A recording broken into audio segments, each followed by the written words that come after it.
Hello guys, welcome to my channel. Today we are going to see the Little Nightmares 3 play on any low-end PC. I show you guys the settings. Just need to go to settings and go to video and display mode, set this to full screen, and resolution set this to 1280 into 720.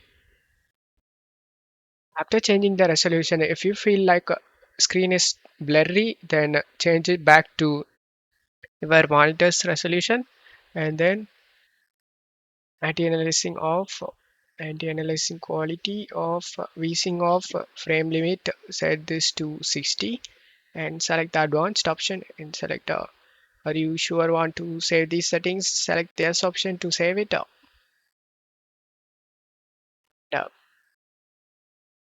in quality you just need to set this to low,